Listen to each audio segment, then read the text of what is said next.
new approach to aging. No remarriage, no nursing homes, no hired caregivers.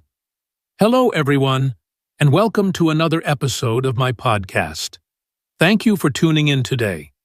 I'd like to share a personal story about how I've embraced a new approach to aging.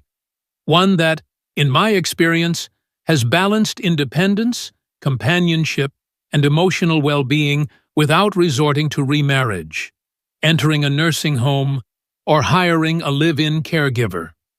I hope that by opening up about my journey, I can inspire or encourage others to reflect on their own retirement plans, mental health, and the importance of meaningful social connections. Allow me to introduce myself. My name is James, and I'm currently 73 years old. Before retiring, I worked for nearly 4 decades in a bustling city, Chicago, to be precise. Although that city has a lot of charm, I found it increasingly hectic as I got older. Eventually, I decided to return to my hometown, a quieter place tucked away in a beautiful, more rural region, surrounded by rolling hills and tall trees. I'd always imagined spending my golden years somewhere less expensive and less congested.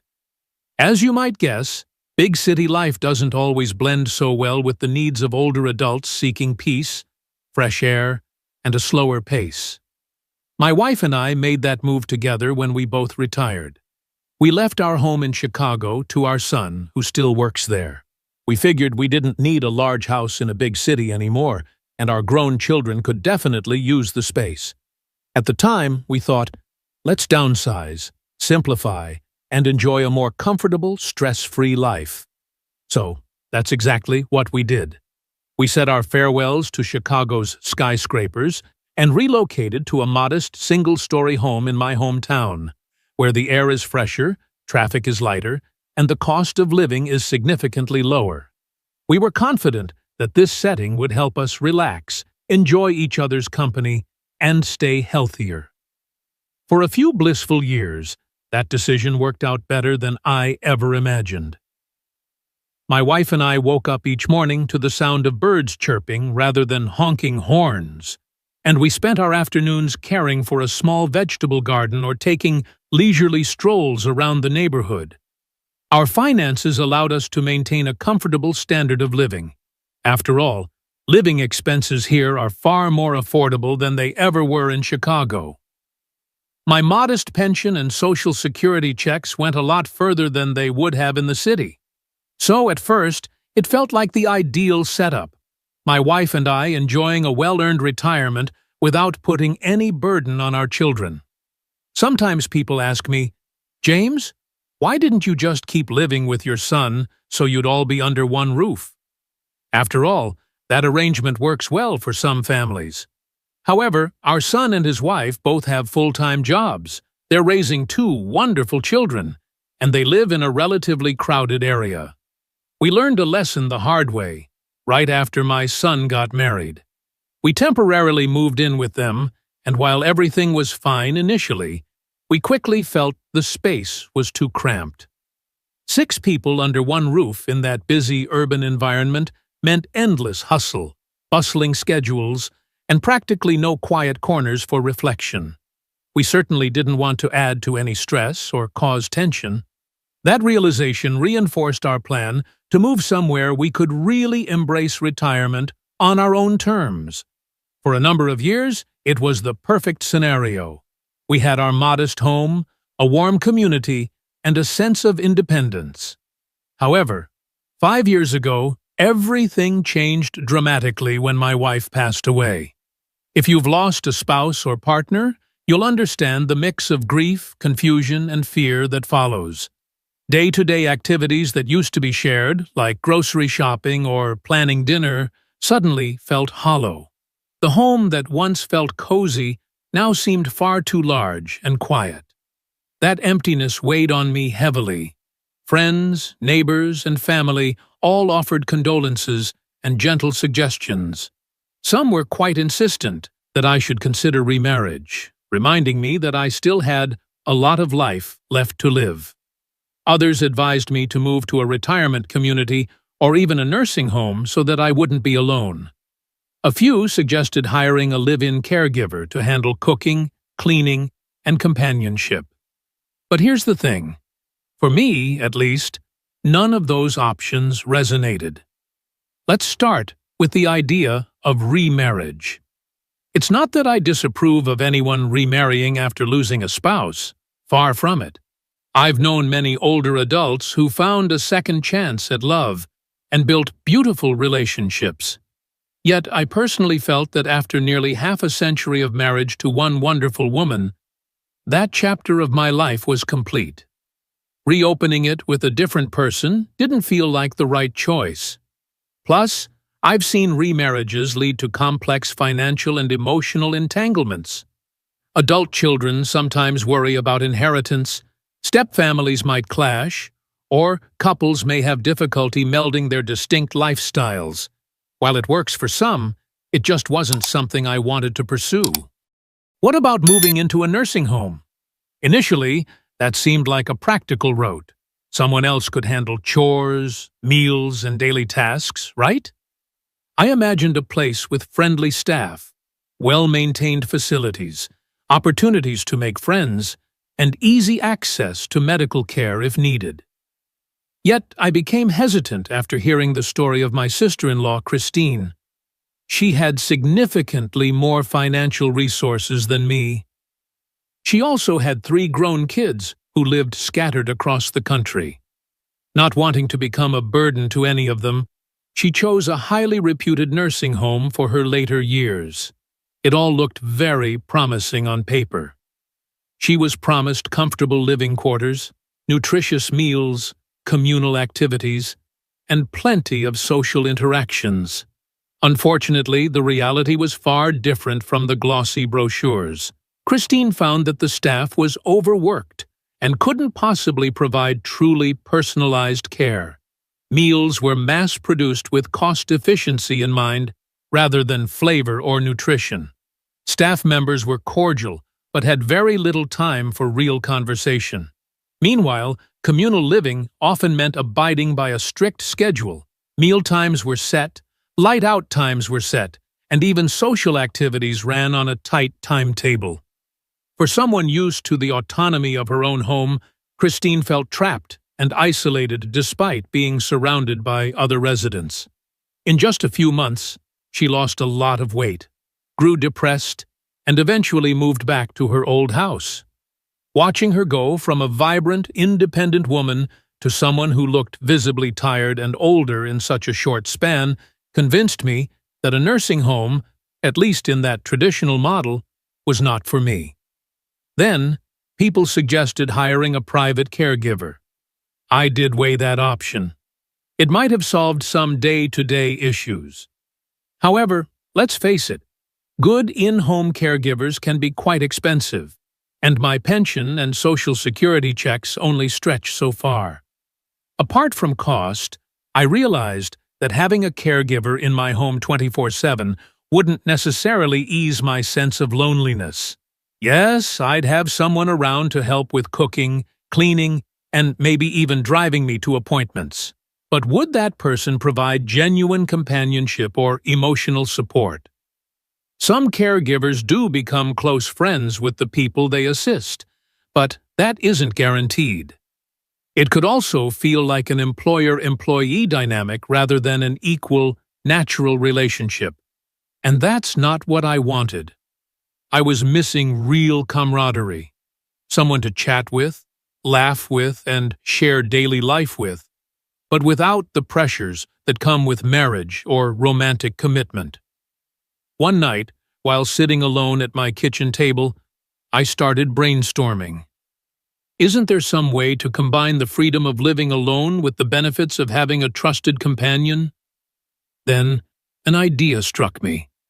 What if 2 older people who share values, interests, and mutual trust decided to help each other, day by day?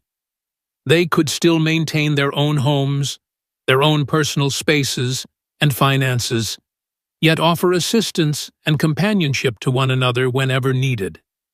Immediately, I realized that I might already know someone who could be that companion. That someone turned out to be my childhood neighbor, Patricia. She lived just a short walk from my house. We grew up on the same street decades ago, but had lost touch after leaving for college and starting our own families. By sheer coincidence, we ended up retiring in the same small hometown. She, too, had lost her spouse. Her adult children lived states away, and like me, she had no desire to uproot her life or become a burden. We reconnected properly about a year after my wife's passing, when Patricia stopped by to drop off some homemade soup. We found ourselves reminiscing about our childhood memories, biking around the block with friends, playing tag in the front yard, chatting with neighbors. There was this easy warmth between us, something that transcended time and distance. Over the next few months, we started to help each other informally. Sometimes she'd call me if she needed a jar opened or a heavy box carried in from her porch. Other times I'd swing by her place with extra produce from my garden. We'd share dinners now and then, or just sit on one of our porches, talking into the evening. Slowly, I understood that this was someone who truly understood my situation. She had faced the same loneliness and sense of displacement after her husband died. She didn't want to remarry either. She wasn't comfortable in a nursing home, and she didn't want to hire a caregiver if she could help it, partly due to the costs and partly because she cherished her independence. Eventually, I gathered my courage and approached her with my idea. Patricia, what if we support each other as friends in this stage of life? We spend time together during the day, helping each other run errands, cooking together, or doing some chores together. But we each still go home to our own place at night, so we keep our private space. I worried for a moment that she might find this concept strange or suspect I was proposing something else. But to my great relief, she immediately understood the spirit behind it and agreed to give it a try. From that point on, we built a unique lifestyle we called mutual support for aging. It started quite simply. We made a schedule that focused on shared activities. Once or twice a week, we'd shop for groceries together. We alternated who cooked dinner in whose house. So if Monday was my cooking day at my place, maybe Tuesday was her cooking day at hers. We also began sharing some of our hobbies. For example, we both found fishing incredibly peaceful. So on many late afternoons just before sunset, we'd grab our gear and head to a nearby lake. Even if we only caught a few small fish, the experience of sitting by the water, chatting quietly, and enjoying the breeze was priceless. In the mornings, we discovered we both liked light gardening. Patricia had the most amazing collection of roses in her front yard, while I tended to tomatoes and cucumbers in my backyard. Some days, we'd spend hours just potting new plants, trimming branches, or designing flower beds. It was fulfilling to see the tangible results of our teamwork, vibrant blooms in her yard, and fresh produce in mine. We'd trade or swap items, so I'd bring her some tomatoes, and she'd clip a few rose stems for my dining table. These small gestures nurtured not only our gardens, but also our friendship. However, we realized something was missing: exercise. While gardening and fishing are relatively light activities, they don't exactly get your heart rate up. We agreed to sign up for a local seniors fitness class offered at the community center. To our surprise, they had a low-impact aerobics and dance class specifically for older adults. The first time we attended, we were a bit self-conscious. I've never been much of a dancer, and Patricia hadn't done anything like this since her high school days. Yet everyone in the class was friendly and encouraging. Before long, we were stepping, swaying, and even laughing at our own missteps. That class gave us more than just physical exercise. It brought us a sense of connection to others in our town. We started looking forward to those sessions, and even practiced some of the routines at home when we felt adventurous. As the weeks turned into months and months turned into years, our arrangement became second nature. Not only did we spend our days in each other's company, we also split certain costs. We agreed early on to keep finances transparent and fair. If we were buying groceries together, we'd each pay for what we specifically needed, or we'd split the shared items in half. If we went out to eat, we'd each pay for our own meal, unless one of us offered to treat for a special occasion. This method ensured that no one felt financially burdened or taken advantage of. There were no entanglements regarding property or inheritance, because we each maintained our own separate homes and bank accounts. This arrangement gave us both freedom and peace of mind. Our families loved this setup, which surprised me. My son and daughter-in-law, who would visit occasionally, noticed how much happier and more energetic I appeared. Instead of living alone in a quiet house, I now had daily companionship and a sense of purpose. My son sometimes refers to Patricia as my lifelong buddy, and he is truly grateful that I'm not in a situation where I'm lonely or depressed. Patricia's 2 children, who live out of state, appreciated that she, too, was receiving emotional and practical support. When they come to visit, they treat me like family. At Thanksgiving, for instance, Patricia's daughter baked an extra pumpkin pie just for me. Uncle James, as she now calls me. It's that sense of being included in a loving family environment without the formalities or obligations of remarriage that I find so touching. Of course, not everyone understands our arrangement. A couple of my old friends from Chicago are skeptical. They wonder if this informal partnership will last should one of us become seriously ill or lose the ability to care for ourselves. They ask, "James, what if you end up in the hospital?" Or, "What if Patricia can't leave her house anymore?" Well, here's my honest response. None of us can truly predict what might happen in the future. Concerns like these are valid, but I've learned that constantly worrying about every worst-case scenario only robs you of living your best life in the here and now. If we do face bigger health challenges down the line, we'll tackle them together, possibly with professional medical help or assistance from family. The key is that I don't want to let fear of tomorrow overshadow my happiness today. Furthermore, this arrangement doesn't preclude other forms of support if or when they become necessary. If I break my leg one day and temporarily need more care, perhaps I could hire a short-term nurse or ask my children to stay for a while. Maybe Patricia would choose to live with one of her children if her mobility declined drastically. There are myriad possibilities. The point is, right now, we both enjoy good health, moderate independence, and above all, each other's company. To me, that's a blessing worth embracing without apology. In thinking about how my life has changed over these last few years, I can't help but feel profoundly grateful. This mutual support approach has given me a sense of fulfillment, companionship, and a kind of gentle stability that I might not have found if I had gone down a more traditional path of remarriage, institutional care, or a hired caregiver. Every morning feels like a fresh opportunity.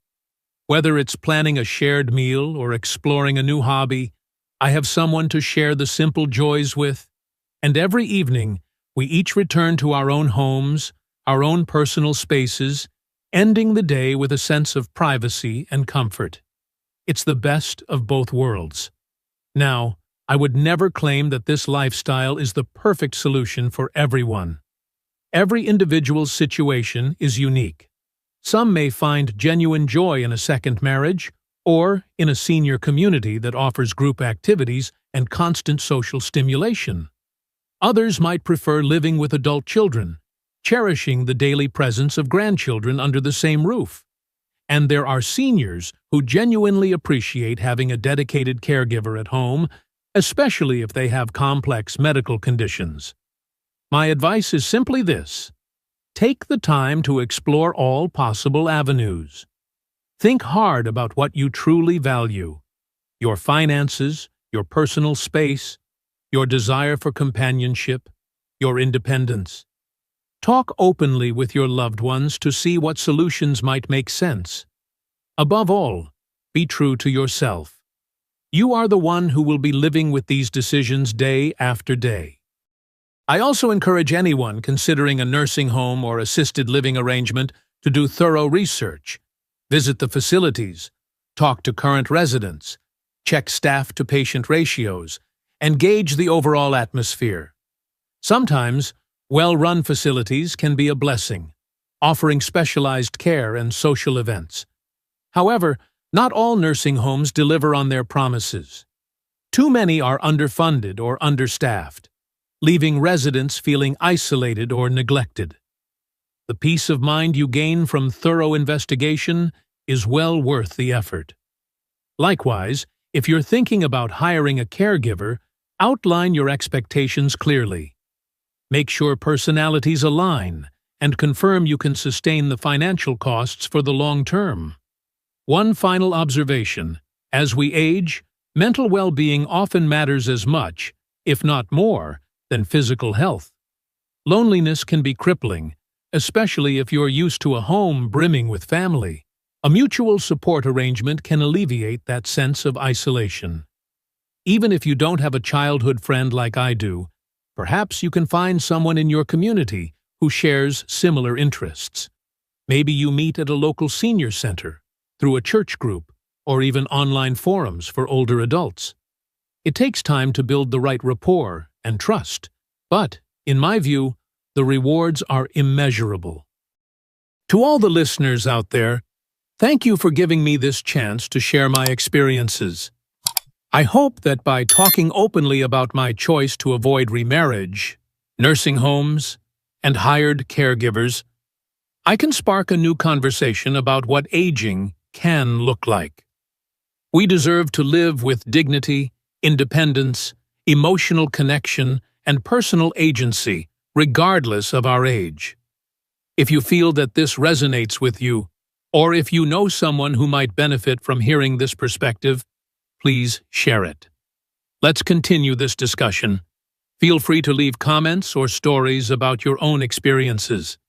The more we exchange real-life anecdotes, the better we can support one another in navigating our later years. If you found value in this podcast, please consider subscribing or sending the link to a friend or family member. In future episodes, I plan to explore practical tips on maintaining mental and emotional health, suggestions for low-cost hobbies that enrich daily life, and strategies for strengthening community ties. Until then, I wish each and every one of you good health, happiness, and the courage to carve out the aging experience that feels right for you. Let's keep talking, keep sharing, and keep building a community of understanding and empathy. Thank you so much for listening, and I'll see you next time.